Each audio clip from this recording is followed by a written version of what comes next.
Hi guys, I'm Madison. I'm a freshman. And so some of you might know this about me, and probably a lot of you don't. I love art. And art is like one of the things that I've always grown up doing. I've always been like somewhat good at. And then like in high school I took like art all throughout high school and then took AP art senior year, and it was just such a cool thing that helped me grow in so many ways. And yeah.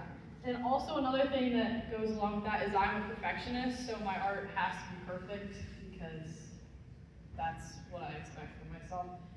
And so with that, growing up in like middle school and high school, I was like a huge critic of my art, and I was like, there's always one thing, like that color's wrong, that angle's wrong, and I'm like, that makes the whole piece bad. And everyone would be like, oh, it's so amazing, and I'd be like, no, because that's wrong, or that I could have done better there. And so this is a picture of me and my art teacher. That's Mrs. Gabriel. She was my AP art teacher, and she was amazing. And a thing with my art was I was very tight with it, and I was very like, I focused on all the little details, even though some of them didn't even matter. And she's like, you need to be looser, and you need to be more, you need to experiment more, and just not have as tight brush strokes. And when she told me this, I was like, how do I even do that? Because I'm striving for perfection right now, and that means that it won't be perfect. So I was like, how is this even going to work? And I realized how hard it was for me to give up that perfection and that control to just be more open and like free. And so that also helped me grow to like my flaws and grow from them. And Bob Ross always says they're happy accidents, which is so true because I've learned so much from these happy accidents that I've had.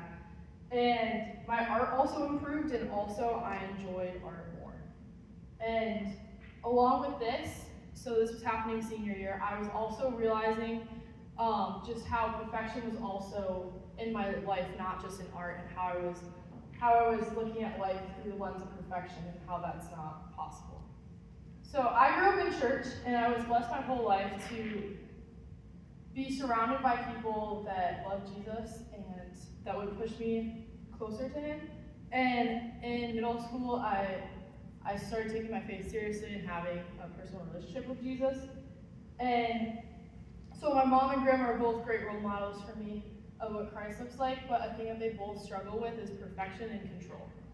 And so then that also, I saw that in my life, and then I started doing that too. And I thought for everything to be perfect, things had to be in my control. And this is all as the art thing's happening, I'm realizing that I need to be in control of my life, and I was like, I'm not giving it to God enough. And so beginning of senior year, I started having anxiety, and during periods where I was really stressed with like schoolwork or like stuff going on, I started getting really anxious, and then I was anxious around food, which if you know me, I absolutely love food, so it was terrifying that my anxiety was associated with food. And I started giving more and more control to him, and I'm like, God, you take this. I'll give this to you. I'll give you my stress. I'll give you my anxiety, except I need this one little piece. And I'm like, I need this little bit of control, but I give you the rest. And I thought that was good enough, but I did also realize I was keeping that little piece to myself. And I was in denial that it was anxiety because I was a Christian. I grew up as a Christian. I'm like, I'm giving this to God. Like, what else can I do? And so I was also holding myself to the standard of being perfect, which only God was perfect, so yeah. And so in June it got really serious because my senior year at the end was really crazy, and I had like I was really busy and very stressed with everything, and so it got like really serious, and then we went to the doctors and there was no diagnosis. And that was really frustrating for me because I wanted a diagnosis to have it be something that's not anxiety, because I had the fear of not being perfect. And so I went to a Young Life camp in Virginia right after I found out that it was not a diagnosis, and I realized that I've had anxiety the whole time.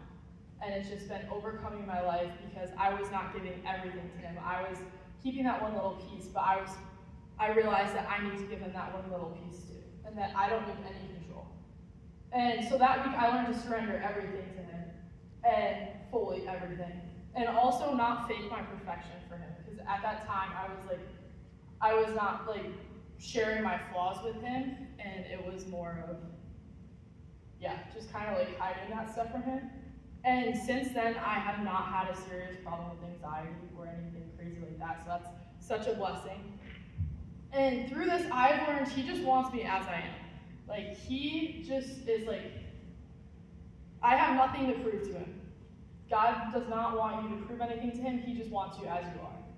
And I've also learned to be fully vulnerable with him, because being fully vulnerable with God, it just opens so many doors for just everything. And one thing that he's helped me do, especially with my anxiety, is he's helped me like carry that and like take that from me, and so then I don't have to carry it all on my own. And another thing with this perfection is when I fall into sin, I feel a lot of shame because I expect myself to be perfect, even though God has taught me that I don't need to be perfect, and there's no shame that comes with that because I am human, and he doesn't want me to feel shame. And when I like fall into sin, he's just like waiting for me with open arms, like ready to he's like, run to me, and I will protect you. And God, he's taught me that I'm fully known and fully loved. And he knows everything that I say, I do, I think, and he still loves me even though I'm not perfect, and I know I'm not, he knows I'm not, and it's such a beautiful thing, because if I were perfect, I would not need a Savior. And I am not perfect, and that's why I need Jesus, and that's why Jesus has changed my life.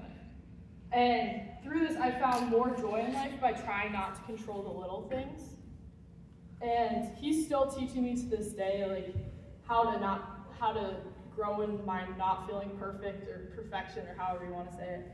And he's helped me grow, and then he's helping me come even further with this journey.